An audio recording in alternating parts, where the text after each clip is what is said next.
అందరికీ నమస్కారం అండి. ఈసారి వీడియోలో అక్కినేని నాగేశ్వరరావు గారు నటించిన 'వీనస్ పిక్చర్స్' వారి 'పెళ్లి కానుక' ఈ చిత్రం గురించి మాట్లాడుకుందామండి. ఈ చిత్రానికి మూలం తమిళంలో వచ్చిన 'కళ్యాణ పరిసు' అనే తమిళ చిత్రం ఆధారంగా ఈ చిత్రాన్ని తీశారు. తమిళ చిత్రాన్ని కథా దర్శకత్వం, కథనం చూసిన సివి శ్రీధర్ గారే తెలుగులో కూడా ఈ చిత్రానికి కథా, కథనం, దర్శకత్వం వహించారు. 'పెళ్లి కానుక' ఇద్దరు కథానాయకులు సరోజాదేవి, కృష్ణకుమార్ గారు. వీనస్ పిక్చర్స్ బ్యానర్ మీద వచ్చింది. కృష్ణమూర్తి, గోవిందరాజన్లు నిర్మాతలు. దర్శకుడు చెప్పుకున్నాం కదా, సివి శ్రీధర్ గారు. సంగీత దర్శకత్వం ఏఎం రాజా. ఛాయాగ్రహణం A Vincent. ఆ రోజుల్లో ఈ చిత్రం 10 కేంద్రాల్లో సద్దినోత్సవం జరుపుకొని, ఒక కేంద్రంలో రజతోత్సవం కూడా జరుపుకొని సూపర్ హిట్ చిత్రంగా నిలిచిందండి. తర్వాత చిత్రంలో ముఖ్య పాత్రలు, పాత్రధారుల గురించి చూసుకుంటే, కథానాయకుడి పాత్ర పేరు భాస్కర్, అక్కినేని నాగేశ్వరరావు గారు నటించారు. వాసంతి ఆ పాత్ర బి సరోజాదేవి గారు నటించారు. గీతగా కృష్ణకుమార్ గారు నటించారు. రఘుగా జగ్గయ్య గారు నటించారు. సత్యంగా రేలంగి, సత్యం భార్య కాంతంగా గిరిజ గారు, రఘు తండ్రిగా గుమ్మడి గారు, చిన్నపిల్లాడు రాజాగా మాస్టర్ నటించారండి. ఇవ్వండి చిత్రంలోని ముఖ్య పాత్రలు, పాత్రధారుల గురించి చెప్పుకోవాల్సిన విశేషాలు. ఇక సినిమా గురించి చూసుకుంటే, భాస్కర్, వాసంతి ప్రేమించుకుంటారు. కానీ వాసంతి అక్క గీత ఏమో భాస్కర్‌ని ప్రేమిస్తుంది.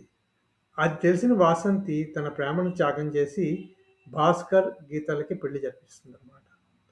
ఆ తర్వాత వారిద్దరికి భాస్కర్‌కి, గీతకి కొడుకు పుడతాడు. తర్వాత గీత మరణిస్తుంది. ఆ తర్వాత వాసంతి రఘుని పెళ్ళాడుతుందనమాట. ఆ సమయంలో తన దగ్గరికి వెళ్ళిన భాస్కర్ తన కొడుకుని అక్కడ వదిలేస్తాడు.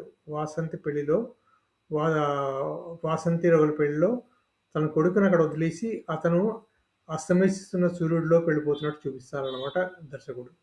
దాంతో చిత్రం ముగుస్తుంది. అంటే వాసంతి పెళ్లి కానుకగా తన కొడుకుని పంపించినట్టు చెప్పుకోవాలనమాట. అదే పెళ్లి కానుక అన్న పేరు ఈ చిత్రానికి వచ్చిందని కూడా అనుకోవచ్చు అనమాట. అదండి స్థూలంగా పెళ్లి కానుక చిత్ర కథ. తమిళంలో సూపర్ డూపర్ హిట్ అయిన తర్వాత దీన్ని తెలుగులో తీశారు. అక్కినేని నాగేశ్వరరావు గారు తెలుగులో జగ్గయ్య గారు వేసిన పాత్రని తమిళ కళ్యాణ పరిసులో వేశారు. జమినీ గణేశన్ గారు అందులో భాస్కర్ పాత్ర వేశారనమాట. అక్కినేని గారు రఘు పాత్ర ఆ చిత్రంలో కనిపిస్తారు.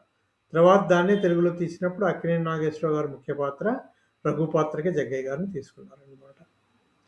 తర్వాత ఈ చిత్రంలో ఏఎం రాజా గారు సంగీతం గురించి చెప్పుకోవాలండి. ఈ చిత్రంలోని పాటలన్నీ సూపర్ డూపర్ హిట్ పాటలండి. ఈ పాటల కోసమే సినిమా చాలా సూపర్ డూపర్ హిట్ కూడా అయిందేమో ఆ రోజుల్లో అని చెప్పుకోవచ్చు.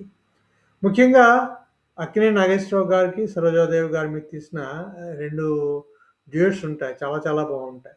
ఒకటేమో 'వాడుక మరచెద వేళ నన్ను వేడుక చేసేది వేళ నిన్ను చూడని దినము నాకొక యుగము' ఆ పాట ఒకటి ఉంటుంది. తర్వాత 'కనులతో పలకరించు వలపులు ఎన్నటికీ మరువరాని తలుపులు' ఈ 2 పాటలు కూడా అక్కినేని నాగేశ్వరరావు గారి మీద, సరోజాదేవి గారి మీద తీసిన పాటలు 2 కూడా చాలా సూపర్ డూపర్ హిట్స్ అయ్యాయి. అలాగే పిల్లాడి మీద ఒక పాట ఉంటుంది. ఒక నార్మల్ సాంగ్, ఒక పాథోస్ సాంగ్. 'ఆడే పాడే పసివాడ ఆడోనోయి నీ తోడ' అన్న తర్వాత 'ఆడే పాడే పసివాడ అమ్మ లేని నిన్ను చూడ' అని. ఈ 2 పాటలు కూడా చాలా బావుంటాయి.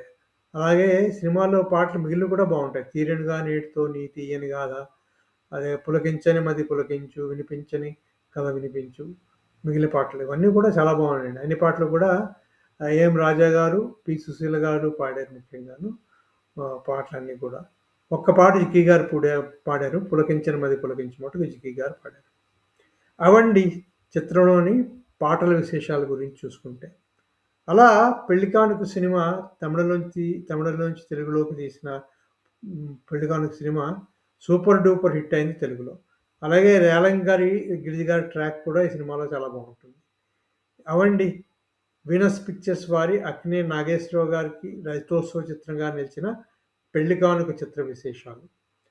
ఈ వీడియో మీకు నచ్చితే సబ్స్క్రైబ్ చేయండి, షేర్ చేయండి, లైక్ చేయండి. మళ్ళీ మరో వీడియోలో కలుసుకుందాము. అంతవరకు సెలవు. Thank you very much.